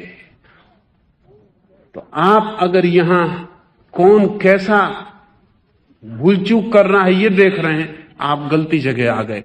आपको किसी नर्तकी को, किसी नर्तक को देखना चाहिए, वहां भूल चूक नहीं होंगी। यहां आपको देखना चाहिए कौन कितना स्वाभाविक हो गया, और स्वाभाविक कोई हो गया है या नहीं हो गया, इसे बाहर से देखना बड़ा मुश्किल है। ये तो खुद ही हो तो ही समझ में आता है। तो बेहतर यह है कि खुद होके देखिए। एक स्वाभाविकता भी है, तब हम कुछ भी नहीं रोकते। पैर जैसा नाचना चाहते हैं नाचने देते हैं, कोई नियम, कोई अनुशासन नहीं। मन जैसा उछलना चाहता है उछलने देते हैं। एक 10 मिनट अपने शरीर, अपने इस मन को सहज छोड़कर देखिए। उस सहज में डूबते ही आपको पहली दफे एक स्वतंत्रता अनुभव होगी, जो आप छोटे से बच्चे रहे होंगे तब कभी शायद आपने उसकी झलक जानी हो, लेकिन अब तो बहुत समय हो गया उसे भूले हुए। जब कभी छोटे बच्चे आप किसी फूल के पास किसी तितली को पकड़ने के लिए दौड़े होंगे, तब जैसी सहजता भीतर रही होगी, वैसी सहजता एक बार फिर से पकड़िए। उसके पकड़ते ही बीच की सारी बाधाएं गिर जाती, और जब कोई फिर से अपनी बुद्धिमानी में बच्चों जैसा हो जाता है तो स्वर्ग की चाबी उसके हाथ में है।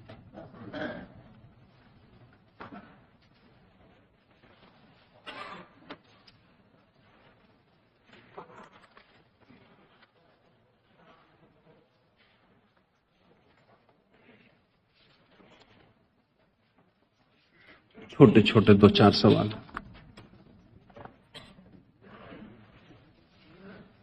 एक मित्र ने पूछा है, do you claim to be a disciple of any guru? क्या आपका कोई दावा है कि आप किसी के शिष्य? शिष्य होने का भी दावा होता है?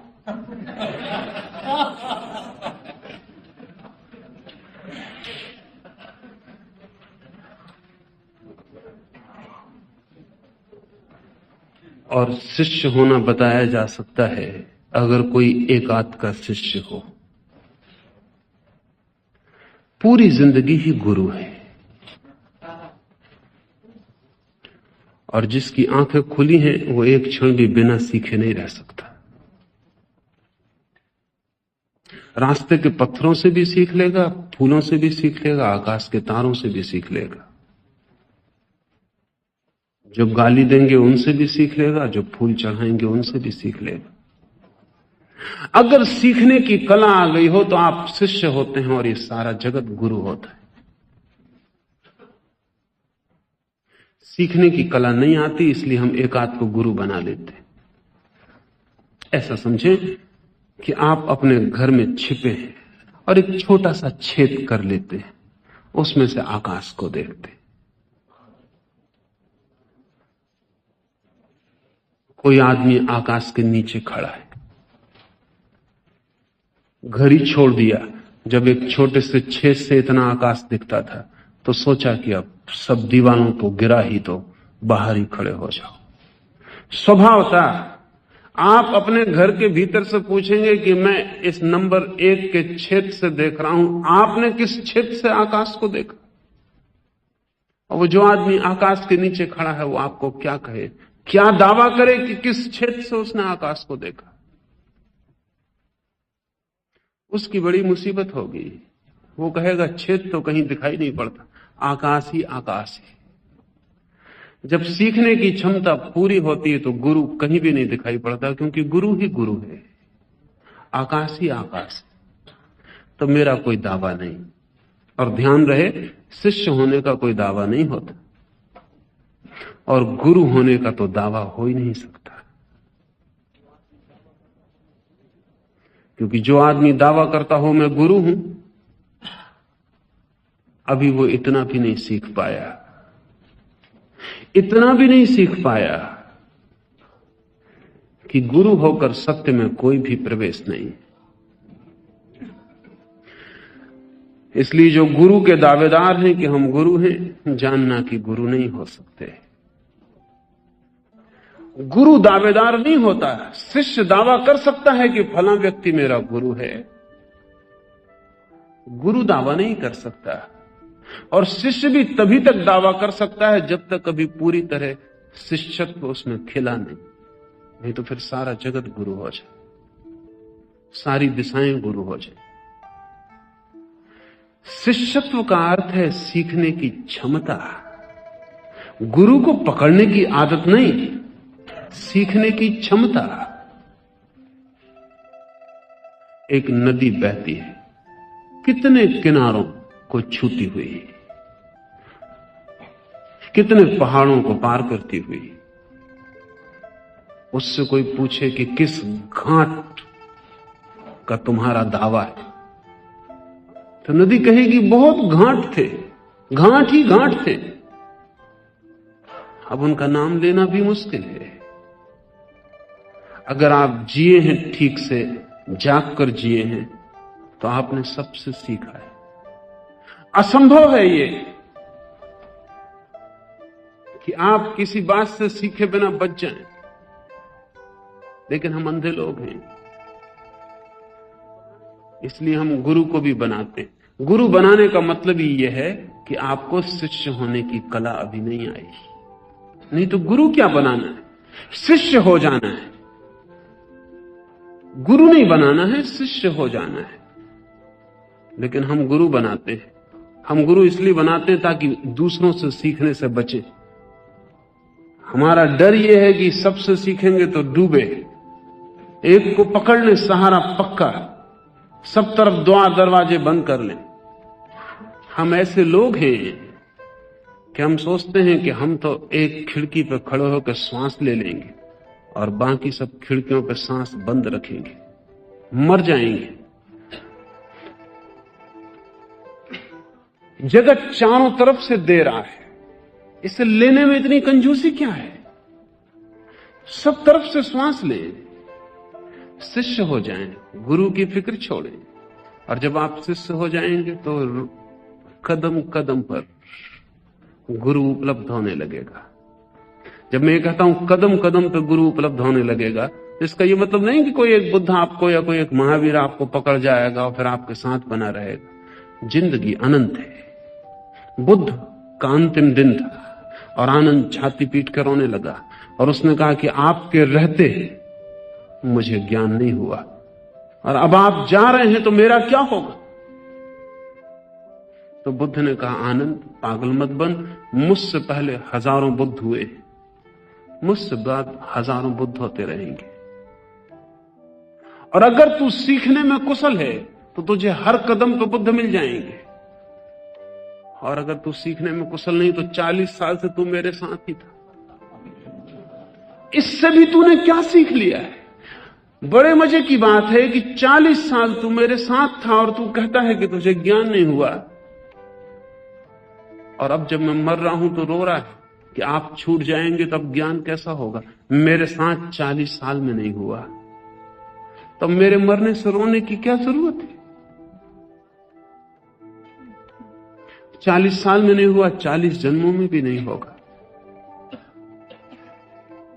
बुद्ध ने आखिरी बात जो आनंद से कही बड़ी महत्वपूर्ण है। बुद्ध ने कहा, शायद ये भी हो सकता है मेरे कारण तू संकीर्ण हो गया, मुझे तूने पकड़ लिया, तेरी सीखने की क्षमता छीन हो गई। तूने समझा कि गुरु तो मिल गए, अब क्या सीखने की क्षमता की जरूरत है? एक दफा हो गए शिष्य, बात खत्म हो गई। शिष्य हो जाना कोई खत्म हो जाने वाली बात नहीं है, ये सिर्फ प्रारंभ होती है, खत्म कभी नहीं होती। तो बुद्ध ने कहा, मैं मर जाऊंगा तो शायद तेरे सीखने की क्षमता फिर उन्मुक्त हो जाए, फिर तू खुल जाए। और ऐसा ही हुआ। आनंद बुद्ध के मरने के बाद ही ज्ञान को उपलब्ध हो सका।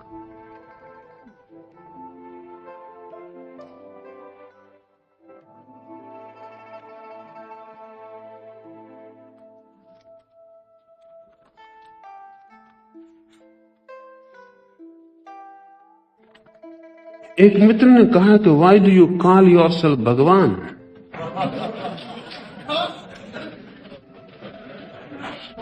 और बड़े हिम्मतवर आदमी हैं, क्योंकि उन्होंने ये भी लिखा कि if you are really bold you must reply my question.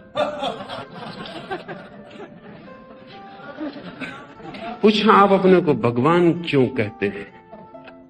मैंने तो कभी कहा नहीं, लेकिन अब आप कहते हैं तो मैं कहता हूं कि मैं भगवान हूं।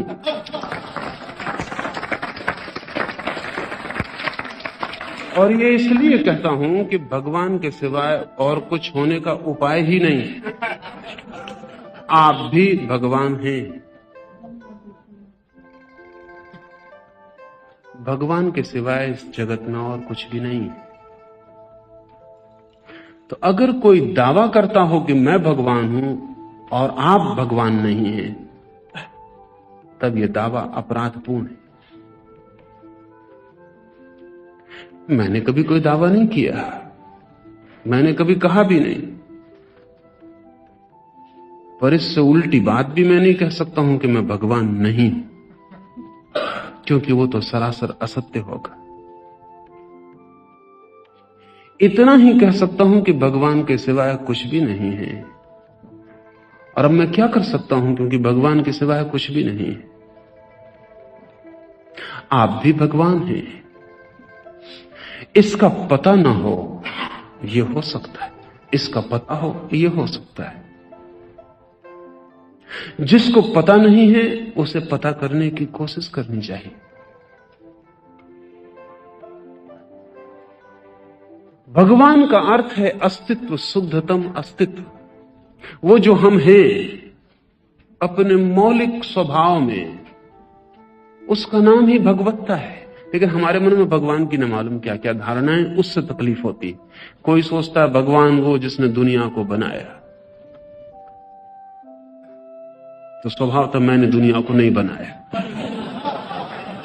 इसलिए ये झंझट तो मुझ पर नहीं है।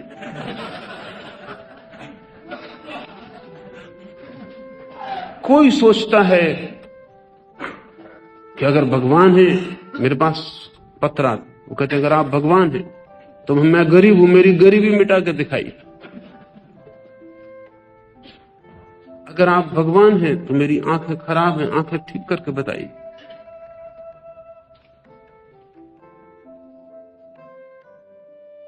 नहीं, भगवान से वैसा भी मेरा कोई प्रयोजन नहीं है। आपकी आंखें खराब हैं, इसके लिए आपके भीतर का ही भगवान जिम्मेवार है, उसमें थोड़े फर्क करिए। आप गरीब हैं, आपके भीतर का भगवान ही जिम्मेवार है, उसमें कुछ थोड़े फर्क करिए। और किसी बाहर के भगवान की तरफ मत देखिए, क्योंकि जिसे भीतर का भगवान ही नहीं दिखाई पड़ रहा, उसे बाहर का भगवान दिखाई नहीं पड़ सकता है। नहीं, मैं कोई ताबीज प्रकट करने वाला भगवान भी नहीं कि कोई चमत्कार दिखाइए। अगर भगवान, ऐसे तो मदारियों में भी भगवान होते हैं, लेकिन भगवान मदारी होने में बहुत रस लेते दिखाई नहीं पड़ते। भगवान से मेरा अर्थ है कि वो जो आपकी शुद्धतम सत्ता है, जहां सब कचरा, जहां सब व्यर्थ, असार अलग करके आपने अपने को देख लिया है, तो आप भगवान हैं। कोई दुनिया बनाने की जरूरत नहीं है आपके भगवान होने के लिए, नहीं तो फिर आप भगवान कभी हो ना पाएंगे, पक्का समझ लेना। किसी की आंखें ठीक करना जरूरी नहीं है आपके भगवान होने के लिए, नहीं तो फिर आप भगवान कभी हो ना पाएंगे। और या फिर कोई डॉक्टर भगवान हो जाए। भगवान होने का अर्थ ही यह है कि वो जो हमारे भीतर छिपा स्वभाव है, जो ताव है, वो जो हमारे भीतर का अस्तित्व है, उस अस्तित्व की प्रतीति, उस अस्तित्व में प्रवेश। तो ये झंझट भी आपकी अलग कर दूं। नाहक आपको लगता है कि मैंने क्यों अपने को भगवान कहा, अभी तक कहा नहीं था, आज मैं आपको कह देता हूं, मैं भगवान हूं। उससे अड़चन मिटेगी, उससे सुविधा हो जाएगी। लेकिन इसका यह मतलब आप मत समझ लेना कि आप कुछ और हैं।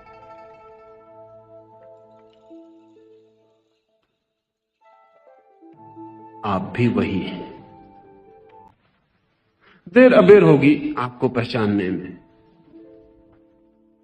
लेकिन चेष्टा करें तो पहचान ले सकते हैं। भगवान होना कोई दावा नहीं है, भगवान होना हमारा सहज स्वभाव है।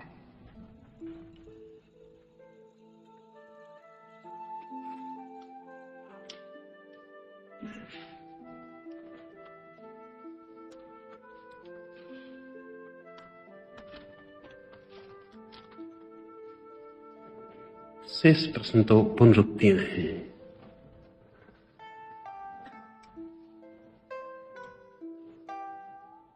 दो बातें अंत में। प्रश्न पूछ लेना कठिन नहीं है, जवाब देना भी कठिन नहीं है। जो प्रश्न भी पूछा जा सकता है उसका जवाब भी दिया जा सकता है। लेकिन सच में ऐसे प्रश्न पूछना जो आपके काम पड़े बहुत कठिन है। और वैसे प्रश्नों का जवाब देना भी आसान नहीं। लेकिन आप वैसे प्रश्न पूछते ही नहीं। ऐसा लगता है कि ऐसा कोई प्रश्न ही नहीं है आपके पास जो आपकी जिंदगी में काम आने वाला हो। आपके प्रश्न व्यर्थ के प्रश्न मालूम पड़ते। ऐसा लगता है कि बुद्धि में थोड़ी खुजली होती है, उससे आपके प्रश्न। कोई आत्मा में कोई प्यास की, कोई पुकार की, कोई खोज, ऐसा नहीं। खुजली, थोड़ा खुजा लिया, फिर खुजाने से खून निकल आया तो जुम्मा मेरा नहीं।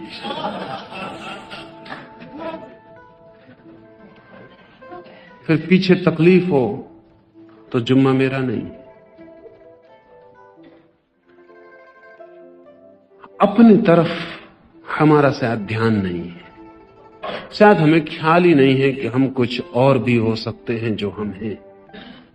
जहां हम खड़े हैं वहां से कहीं और पहुंचना भी हो सकता है।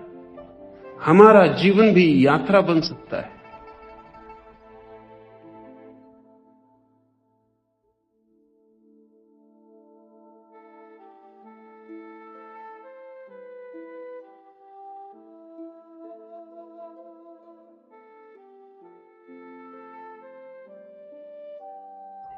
उसका हमें कोई ख्याल नहीं। हम पूछे चले जाते हैं कुतूहल बस, बिना इसकी फिक्र किए कि अगर इसका उत्तर मिल जाएगा तो फिर क्या करना है। तो जैसे एक मित्र ने पूछ लिया, आप अपने को भगवान क्यों कहलवाते हैं या कहते हैं? कोई भी उत्तर हो, इससे उस मित्र को क्या होगा?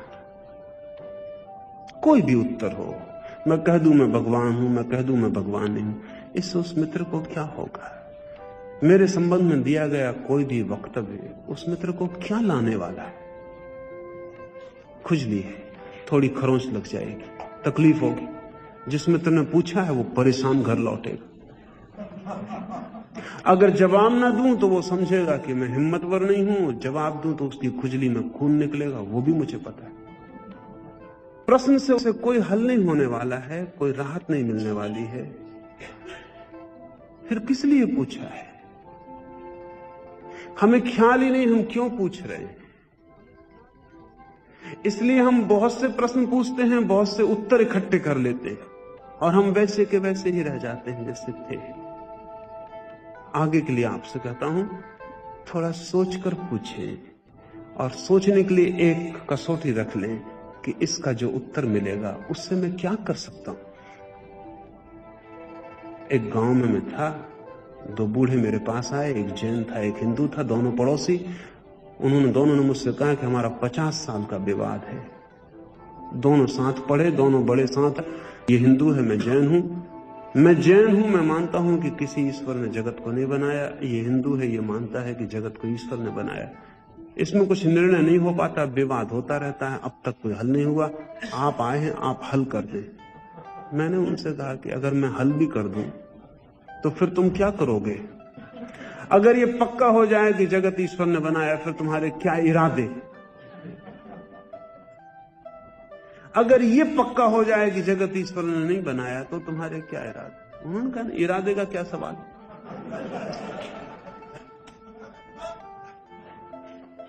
नहीं, कुछ करना नहीं है उन्होंने कहा, मगर तय तो हो जाए। जिससे कुछ करना नहीं है उसको तय किस लिए करना है? ध्यान रहे, और जिस चीज से हमें कुछ करना नहीं है हम उसे कभी तय ना कर पाएंगे, क्योंकि तय ही हम तब करते हैं जब हमें कुछ करना होता है। तय करने का मतलब यह होता है कि जिंदगी दांव पर है, इसलिए तय करके कुछ करना है। जिस चीज के तय होने से कुछ करना ही नहीं, वो कभी तय नहीं हो पाती। इसलिए लोग जिंदगी भर विवाद करते रहते, और जहां झूले ने उन्हें पाया था, कब्र इंच भर दूर नहीं पाती, वहीं पाती है। मत पूछें, ऐसे सवालों का कोई प्रयोजन नहीं है। ऐसा सवाल पूछें जो आपकी जिंदगी को बदलता हो, जिसका उत्तर आपको कुछ करने में ले जाए, जो सवाल आपके लिए क्रांति बने, जो सवाल रूपांतरण का इशारा बने। आज इतना ही, रुकें, 5 मिनट कीर्तन करें और फिर जाएं।